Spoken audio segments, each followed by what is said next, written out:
Senhor esteja convosco. Ele está no meio de nós. Proclamação do Evangelho de Jesus Cristo segundo Marcos. Glória a vós, Senhor.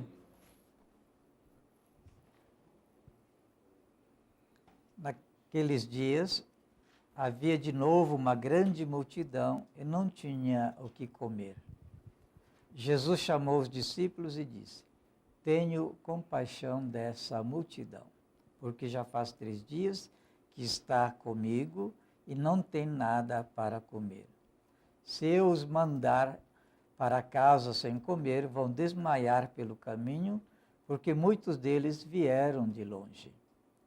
Os discípulos disseram: Como poderia alguém saciá-los de pão aqui no deserto? Jesus perguntou-lhes: Quantos pães tendes? Eles responderam: 7. Jesus mandou que a multidão se sentasse no chão.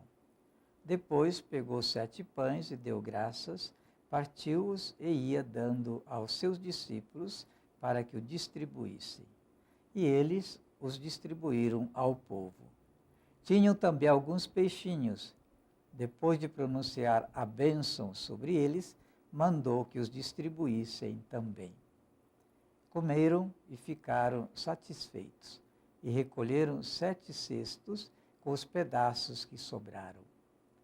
Eram 4.000 mais ou menos. E Jesus os despediu. Subindo logo na barca com seus discípulos, Jesus foi para a região de Dalmanuta. Palavra da salvação. Glória a vós, Senhor. Jesus disse: Tenho compaixão desta multidão.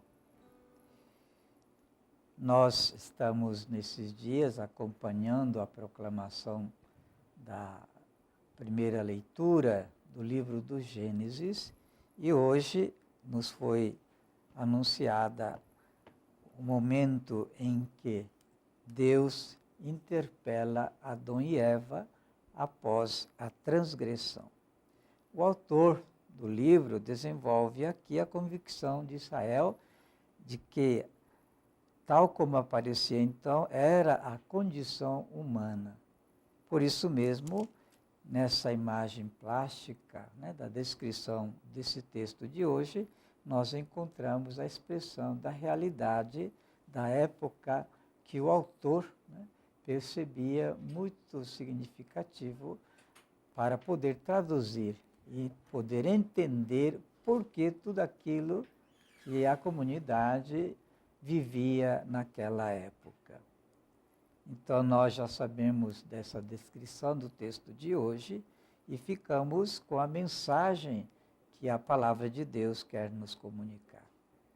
Tudo aquilo que acontece com a humanidade, como na época do autor, é devido à responsabilidade do homem. Porém, não importa se no contexto do Gênesis ou no contexto do autor, ou mesmo no nosso contexto, Deus garante sempre que Ele é o Salvador e, por isso, nunca abandonará a humanidade pecadora. E nessa promessa, Ele faz entender a importância da presença da mulher. Se ela foi o início também, juntamente com Adão, da introdução do pecado, é também a mulher aquela que será escolhida para iniciar a obra de redenção.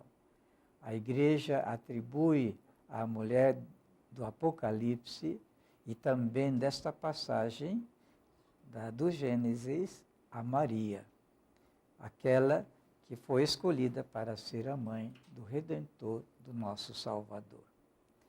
E nesse texto nós vamos entender que a realidade da humanidade inteira só será superada quando então nós entendemos que, apesar do pecado humano, Deus sempre estará presente para nos acolher. Então, a Bíblia estabelece que o rompimento da relação do homem com Deus só encontrará harmonia quando esse mesmo homem voltar o seu coração para Deus. O Evangelho nos apresenta esta imagem muito bonita desta mesma compaixão de Deus, que apesar do pecado não abandona a humanidade, nessas palavras que o próprio Jesus disse: tenho compaixão dessa multidão. Multidão que pode ser aplicada hoje a nós, mas também a multidão de todos os tempos.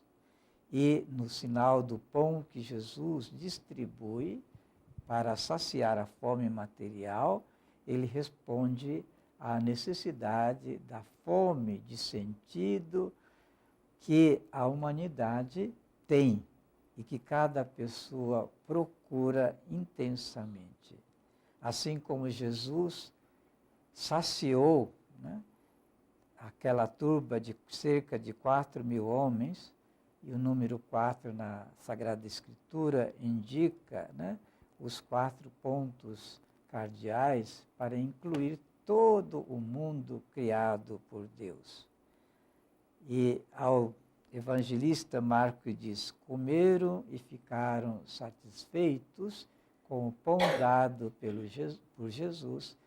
Esta multiplicação dos pães nos reporta também para a Eucaristia, na qual Jesus se dá mais uma vez, não mais o pão que sacia a fome material, mas o pão que é Ele mesmo e que sacia o sentido e a busca insaciável do coração humano. É dessa maneira que Deus agora nos acompanha no nosso dia a dia, apesar do nosso pecado. Com Jesus, Redentor, pronto a nos perdoar os nossos pecados, mas também sempre pronto a saciar nossa fome de sentido e de Deus através da Eucaristia. Que como Maria Imaculada esteve presente no início da Igreja de Jesus Cristo, fundada através do dom do Espírito Santo, dada à primitiva comunidade no Pentecostes, ele também nos apresenta mais uma vez esse dom do Espírito Santo. Em cada celebração, é justamente pela força desse Espírito que Jesus se faz presente entre nós, na sua palavra e no pão repartido. Agradeçamos a Deus e também a intercessão de Maria, por quem nos foi dado por Deus o Messias prometido, e que, fazendo-se um de nós, pôde fazer-se também o pão da nossa vida. Seja louvado nosso Senhor Jesus Cristo. Para sempre seja louvado. E a esse Deus que nunca abandona a pessoa humana, apesar do pecado, e vem sempre ao nosso socorro. Hoje, com Jesus Cristo presente entre nós, vamos agora, com a confiança de filhos e filhas, elevar as nossas humildes preces.